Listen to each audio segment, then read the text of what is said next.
Good morning. What I'm aiming to do with these little videos is see if I can get more disciplined in doing them and do one a week if I can, right? I had thoughts about what I wanted to do today, and today comes along and suddenly my brain is empty of it, and I go, oh, gee, I thought I was really getting into something that I wanted to discuss. But I think there's been something that I want to explore, which is certainly in this time with the pandemic, there's lots of conversations about, and we can see this certainly on social media, about follow the science. And that's all good and well, because there is a lot of misinformation, and probably misinformation from the media as well as from people who are wanting to fight against the machine in a way, I guess, too. Look, I think we all have a right to question everything in life. You don't really want to go down the rabbit hole of being completely misled or fooling yourself either. So there has to be a balance between having the freedom to investigate something and actually, what you investigate, hopefully you can come to finding something that's sound and scientific and factual and actual and makes sense and is logical and sane and all those things, right? So I wanted to have a little bit of a chat about science and, in parenthesis, God. It's interesting because it seems to be, and I think this is very evident in a lot of conversations I witness between people on social media and out there in the world, that there seems to be the thought that you're either scientific and you want to validate everything that way, and generally the people that think that way and talk that way are polarizing themselves against those that are either religious or believe in God or believe in some sort of spiritual base in their lives. And there's some in between. And I see myself as, I don't like the word in between or left and right in a way either, but I want to be as scientific as I can about life, as actual as I can, as factual as I can about life. But that doesn't exclude me from wanting to investigate that which is the deeper meaning of life. Why are we here? What's the purpose of it all? And having a mind that wants to investigate these things and to search into them naturally leads you to interesting ideas. One of the ones I wanted to talk about is, I find it quite amusing when people say it's not scientific. Now let's break down what is science firstly. I mean, this is my observation of what science is. Science is, in many ways, is, if you like, the study of observable phenomena, the study of the world we live in, right? And it's broken down into different aspects, the physics aspects, the chemistry aspects, the biology aspects, and things like that.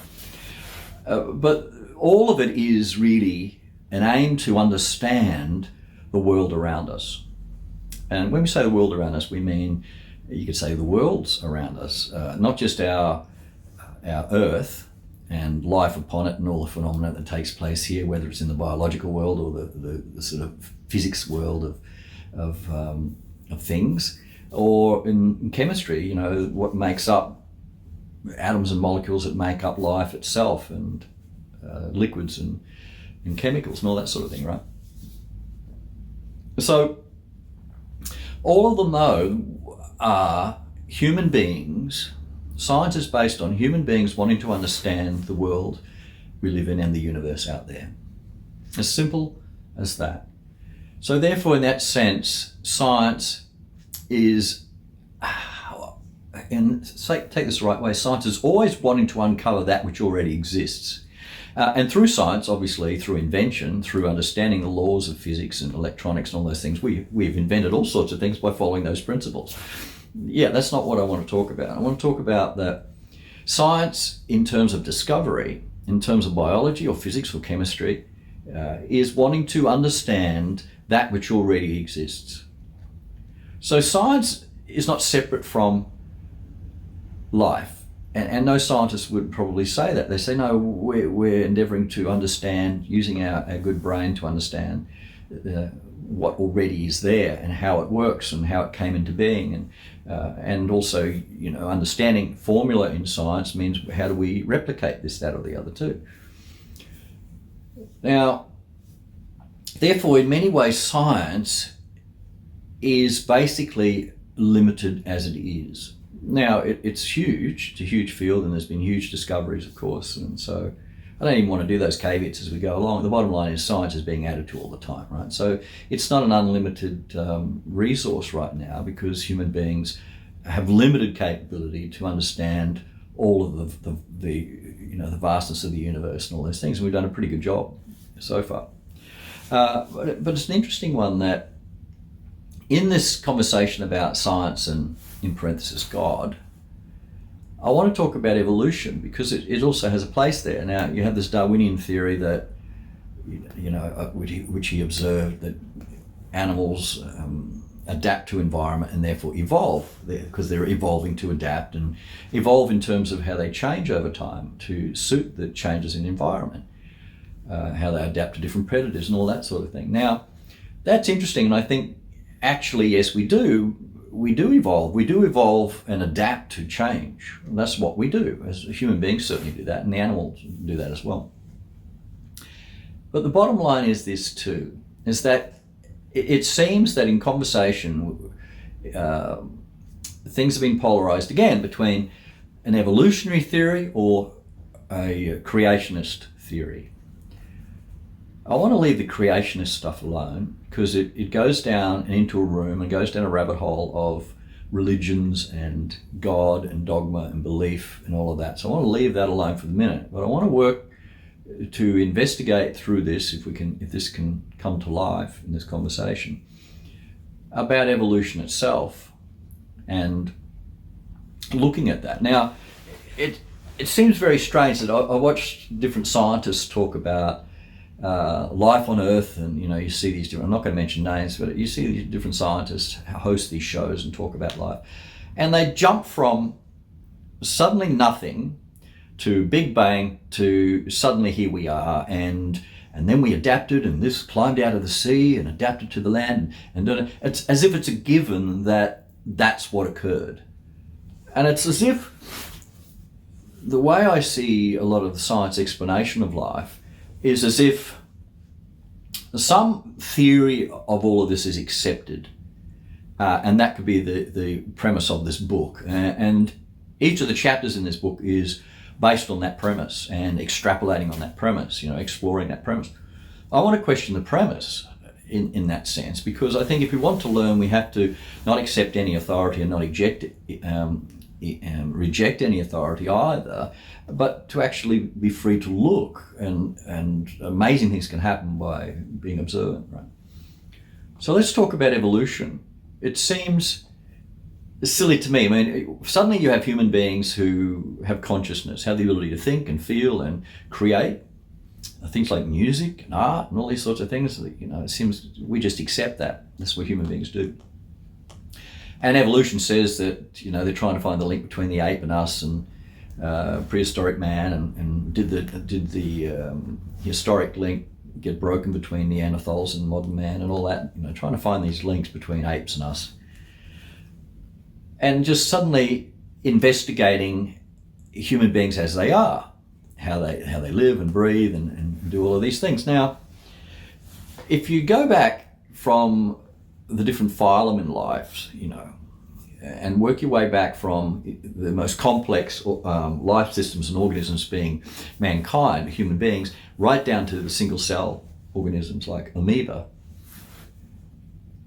we are somehow just meant to understand or accept that from a single cell organism, it can divide and become more complex, and eventually through evolution and over time can work its way into more complex animals and work their way up to suddenly human beings exist as the most complex organism. And there's certainly evolutionary evidence. You can see how things evolve and how things adapt over time. But no one asks the question, what pushes or gives the atoms at the very primary level, gives them the impetus, the push, the knowing, the drive, this understanding that they can do this, that they can divide, that they can bind with each other to form other chemicals and molecules. For example, what gives hydrogen and oxygen the knowledge, and hydrogen and oxygen are the same anywhere. They have the same characteristics, the same what's the term I'm looking for? Doesn't matter. The same characteristics, right? The same properties. Anywhere in the universe. And yet hydrogen and oxygen, given the right environment, will form water. What gives them, and this is something it's hard for people to get their head around, I think, sometimes, is to just think about it, because people jump in with an answer. And I'm saying, don't jump in with an answer, sit with it. What gives hydrogen the knowing, the understanding, for want of better language, and oxygen the understanding that when they get together they can form something else, and the drive to do exactly that, that given the circumstances, that's what will occur. Like there's a dictate that you get together with you, you'll form this. So 2 hydrogen and 1 oxygen form water. And if we have 2 hydrogen and 2 oxygen, we end up with hydrogen peroxide, I think, H2O2. So what gives them that knowledge, that drive, that push? So, we have an interesting thing that says, evolution basically says the lower becomes the higher, that the most simple thing evolves into the most complex thing over time, adapting to environment, etc. And I say no. I say that the simplest thing the lower can't become the higher.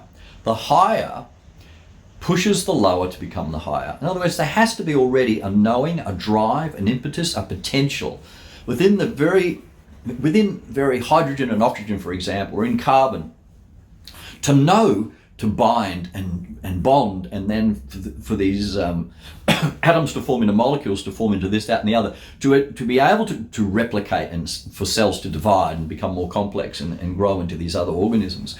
That's a drive, that's a push. That's like a battery being plugged into these things that says, without this you don't work. Now, no one's ever talked about that. I'm the only person I know that has talked about that and thought about that. And I'm sure others think about it, but I'm the only one I know. No one's ever come to me and had this conversation.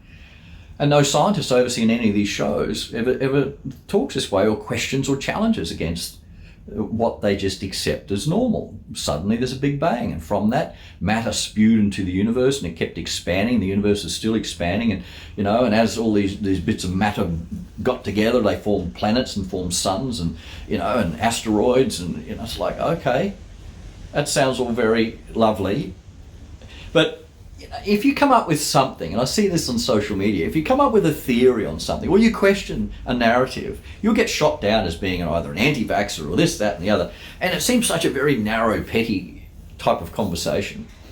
But no one actually sits back and says, okay, are you telling me that we had an infinite nothingness forever?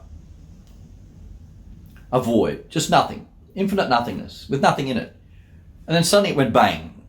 And from that bang, the Big Bang, suddenly we've got everything. Over millions of years, billions of years. Right now, if I said that to anybody on social media, that this is my theory about how life is, and we didn't have all this science, propaganda and conjecture and, the conditioning, if you want, for better language rather than propaganda, but this conditioning of science, and this is how we got here, everyone would think you're nuts coming up with a theory like the Big Bang. It has seemed the most farcical, ridiculous thing, because when they say follow the science, they're expecting that you would follow a logical, sane path that's tried and tested, that's peer-reviewed, that makes sense. And suddenly we're saying, okay, there's nothing, and suddenly there's everything. That's as unscientific as you can get. And of course, a lot of very elevated scientists will come up with quantum theories and all sorts of things to try and qualify that and quantify those statements. But the fact is, that's what they're saying, is that from a single point of origin, it's an interesting statement too, yeah? From nothing, something just had this potential to suddenly produce billions of suns and stars and galaxies from nothingness. Think about that, really. Actually sit with that, right? When you look around you and see the complexity, like right now it's starting to rain, it's coming in, it's getting nasty, right? But it's not the point. The point is you look around, you see trees, you see rain, you see wind, the effect of wind, you see, all these different plants and leaves and birds, and all of this came from this nothingness, and gradually worked its way to be able to fit into the natural world. Now, I find that extraordinary. So, for me, it's as simple as this, and I'd like someone to actually talk me down on it. I'd like someone who's really brilliant, really scientific, to actually sit with me and say, well, this is the flaw in your argument. logically, sanely, not from their conditioning, not from their education. Actually sit with me logically and point it out to me intelligently. To say, for example, you might be able to hear the rain belting against the chimney. I do love it when it's cold and just buckets down. Anyway, scientists to sit with me, someone to sit with me, a great mind, a greater mind than mine, to sit with me and say, well, this is the explanation of why hydrogen has this knowing and oxygen has this knowing to get together to form water, and that's just a simple example I'm using. And also to answer the question, or if you like, to behold the wonder and to join me in sort of observing the wonder of life itself, to say that here we are, that carbon through us, carbon and all the other elements in us, hydrogen, oxygen and these things, right? Carbon through us, we're a carbon-based life form. Carbon through us now has consciousness to investigate its own origin. So carbon through the human being is inquiring into its own origin. And through spiritual sciences like Buddhism and meditation and Qigong and all these things, it is said that through that we can come back to the source, we can come back to being in touch with that which is infinite. Now, of course, anyone who's scientific is going to go, oh, what are you raving on about, right? So carbon through us is investigating its own origins. Now, if you wrote that as a book and gave it to someone, they'd say, oh, that's a pretty interesting sort of science fiction book. But this is us. This is the reality of us. So when people say to me, just follow the science and it's got to be logical, it's got to be scientific, everything about our lives seems so unscientific. The fact that all these elements can have this drive to replicate and bind together and reproduce and survive and battle the elements and adapt to the elements and gradually develop this great intelligence, this brain, this consciousness, this awareness to create and to be and to ask questions is the most fantastic thing. And for me, that is proof of an origin, a source. There has to be some knowing, some intelligence, some drive. And I think I'll stay with the word intelligence. There's some intelligence behind hydrogen and oxygen to form water. There's a knowing. It's not just one of the known physics forces. Where's the known physics force that gives consciousness to matter? Where a rock doesn't seem to have consciousness, doesn't seem to think and maybe we don't know, maybe it does, right? But from naturally observing things, in the world we look at, we have things that animate and things that are inanimate. We have things that have life and things that don't seem to have life, right? And yet the same chemical elements, or very similar chemical elements, or the building blocks are the same in all these things. And yet a plant can be living and can reproduce and grow a new limb and we, as just these elements, when you look at a rock over time, the harder the element, the slower it decays, but you look at a rock over time, it just decays. It doesn't fix itself and reproduce, it just breaks down to lesser rock, to sand, to dust over time. Now, life doesn't do that immediately. Life, the same elements, the same carbon and silica and all these things that are in rocks and that are in us are fighting off that decay through having life force or life or this animating living presence or consciousness or soul or spirit, whatever you want to call it, within us. And we seem to have this ability to come from a state of chaos, being, say, an injury. Certainly you can observe this from when we're very young, like we're being formed up to puberty, and sort of just after puberty in many ways, we're still growing towards our peak. We're not decaying really at all. We're still maturing. We're still growing. It's a tree that's growing. It hasn't reached a point yet where it starts decaying, getting old. And so in that time, given that you're reasonably healthy, any chaotic situation or state of chaos in the system, like an injury, heals itself, unless it's really dire. But you cut yourself. It goes from a state of chaos, disorder. So the matter in a rock, if you chip a bit off, it stays chipped off. In us, if you cut us, it's suddenly that it goes from that chaotic state back to repair. It goes from a state of entropy being the breaking down of things. Positive entropy is this movement towards chaos or dissolution or falling apart. So we go from a positive entropic state to a negative entropic state.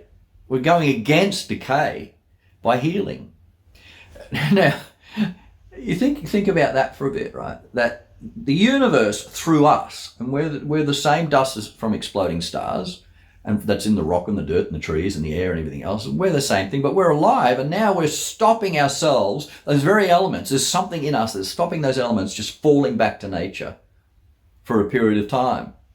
So it's as if we have this negative entropic state, this anti-decay in us for a period of time. And then we get to a tipping point as we get older where you could say the positive entropic force is rising, this decay force, if you like, is rising, and the anti-decay force, which is life and repair and healing, is dropping, is going down.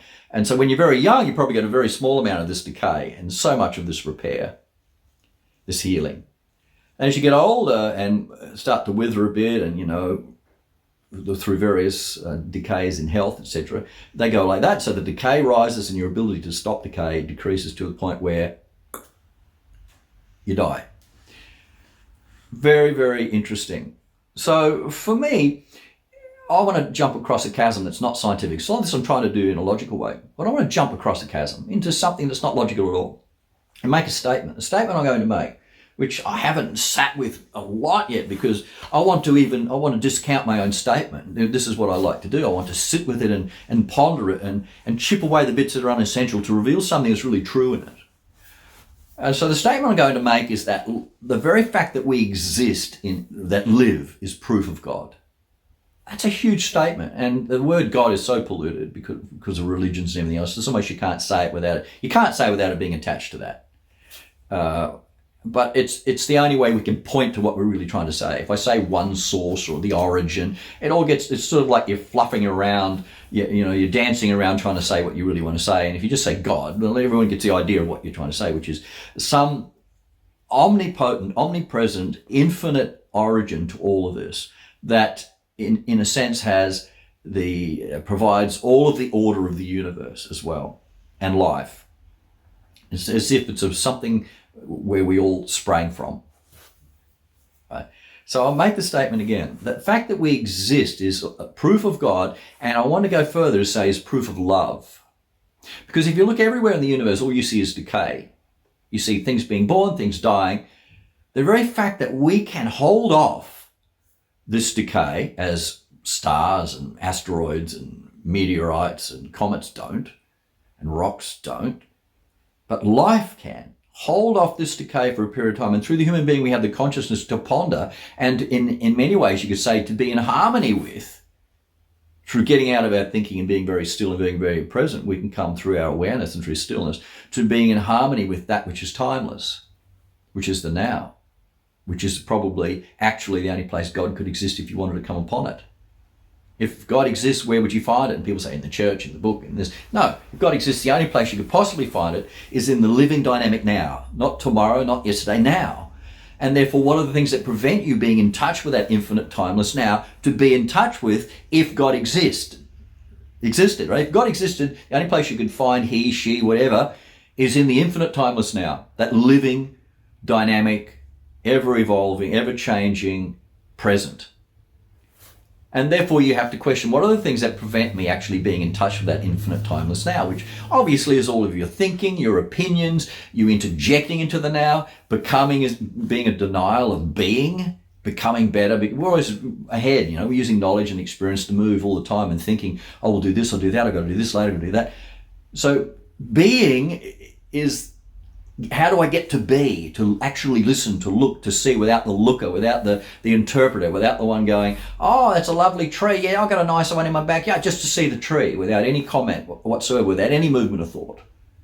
So there's just looking, not the looker separate from the thing you're looking at, the looker being all of the knowledge and the conjecture and the likes and dislikes and the opinions and all of that, right? So just looking, just observation without the observer and the observed being separate. Very Krishnamurti language, but actual, so true. So if you want to find God, if God existed or exists, the only place you could find he, she, it, they, whatever it is in the now, this dynamic, ever-changing, ever-moving present. And the only way you as a human being and I as a human being can come upon that is for me not to exist, me being all of my opinions and knowledge and I know what it is already stuff. That has to be all put aside. So humility in that sense, the saying I don't know, is a state of humility. And in that state of humility and nothingness is a state of sensitivity. I'm extraordinarily sensitive and awake. In that state of being awake, without looking, without the looker, without wanting a reward, in that state of being absolutely still, I'm in sync with that infinite timeless now. I'm in a state of nothingness, just pure awareness. If we're expecting something to happen, then the looker's still there. And we're so used to wanting a reward, right? So can we get to, first, the understanding that the infinite timeless now is the only place you can find God if it exists at all, other than in the miracle of life itself, if you want to come to that, beholding everything around you, right? The Bible talks about all of that stuff too. But just saying, actually, if you want to get in touch with God, if he, she, it, they, whatever it is exists, the only place it can exist is in the infinite timeless now. What prevents you from seeing it is you, all of your knowledge, and he is saying conjecture and opinions, and I like this, I don't like that. So when we get to the realization of that, and suddenly we're extraordinarily still, we're extraordinarily awake, we're aware. And in that awareness, we are humble because we're saying, I don't know, I'll be very quiet and I'll look and I'll learn. And that state of humility is also a state of extraordinary sensitivity. And in that state of sensitivity is the seed, if you like, of compassion and love deeply. That's a lot to take in such a short conversation. Starts from about science saying, follow the science. Well, science is observing that which exists and trying to understand it. What we've done is say that there's either science or God. No. You can be, absolutely, I feel I'm scientific and I'm, for want of better language, godly, in the sense that I'm being in touch with that ever-changing dynamic now. I'm being still a lot of the time, as much as I can, and be rational and logical the rest of the time when you need to be. So probably a fairly complex, fast-moving bit of dialogue. I'm going to leave it there. Hope you're well. We'll continue on, and maybe we'll take aspects of this and explore them. I'll post this up. I'll stick it on YouTube and post it on the Qigong page, or possibly even on my private page. If you've got questions or you want to have dialogue about it, feel free to do so, make comments, and we can explore it. And eventually what I'd like to do is have dialogue with people, and to actually sit and have this as a two-way thing with two screens. I have to work out how to do that. It might be a Zoom idea. Anyway, have a great day. Thanks for listening.